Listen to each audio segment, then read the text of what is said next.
Pedology CTET vs pedagogy MCQ। प्रश्न 1। पर्यावरण अध्ययन में बच्चों को जोड़ने की सबसे प्रभावशाली युक्ति क्या है? ए। पाठ्य पुस्तक का पठन। बी। शिक्षक द्वारा व्याख्याएं। सी। कक्षा निर्देशन। डी। किस्से कहानियाँ। उत्तर डी। किस्से कहानियाँ। प्रश्न 2। निम्नलिखित में से कौन सा वर्तमान पर्यावरण अध्ययन पाठ्यक्रम के 6 मुख्य थीमों में से एक नहीं है? ए। आवास। बी। हम चीज़ कैसे बनाते हैं। सी। काम और खेल। डी। भोजन।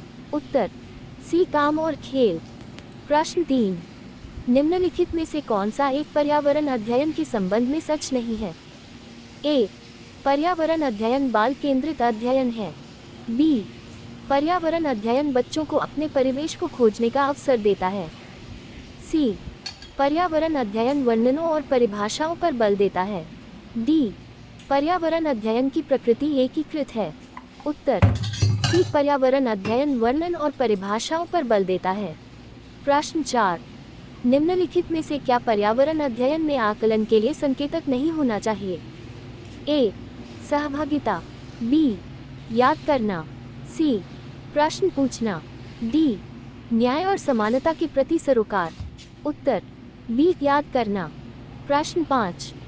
पर्यावरण अध्ययन में शिक्षक के द्वारा बच्चों को स्वयं अपने आकलन के लिए अवसर देना चाहिए। स्वत आकलन है। ए। सीखने के लिए समान। बी। आकलन सीखने का आकलन। सी। सीखने के लिए आकलन। डी। CCE। उत्तर बी। सीखने के लिए समान आकलन। प्रश्न 7। निम्नलिखित सीखने के कौन से सिद्धांत का पर्यावरण अध्ययन में अनुसरण होता है? ए। अज्ञात से ज्ञात। बी। ज्ञात से अज्ञात। सी। वैश्विक से स्थानीय। डी। अमूर्त से मूर्त। उत्तर बी। ज्ञात से अज्ञात। प्रश्न 8। निम्नलिखित में से कौन सा पर्यावरण अध्ययन में सीखने का रचनात्मक आकलन का साधन नहीं है? ए। वर्णन अभिलेख। बी। वार्षिक उपलब्धि परीक्षण। सी। पोर्टफोलियो। डी। क्रम निर्धारण मापनी। उत्तर बी। वार्षिक उपलब्धि परीक्षण। प्रश्न 9। निम्नलिखित में से किसी को पर्यावरण अध्ययन में बच्चों के आकलन में दूर करना चाहिए? ए। आकलन के संकेत का उपयोग। बी। बच्चों के सीखने के गुणात्मक आकलन। सी। बच्चों के उत्तरों को सही या गलत में आंकना। डी।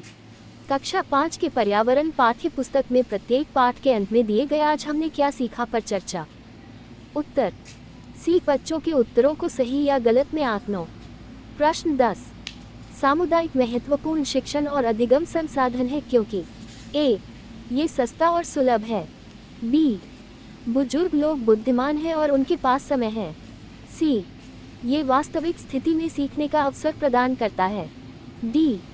कोई भी समुदाय में उपलब्ध समस्त ज्ञान को बिना आलोचना के स्वीकार कर सकता है। उत्तर सी। ये वास्तविक स्थिति में सीखने का अवसर प्रदान करता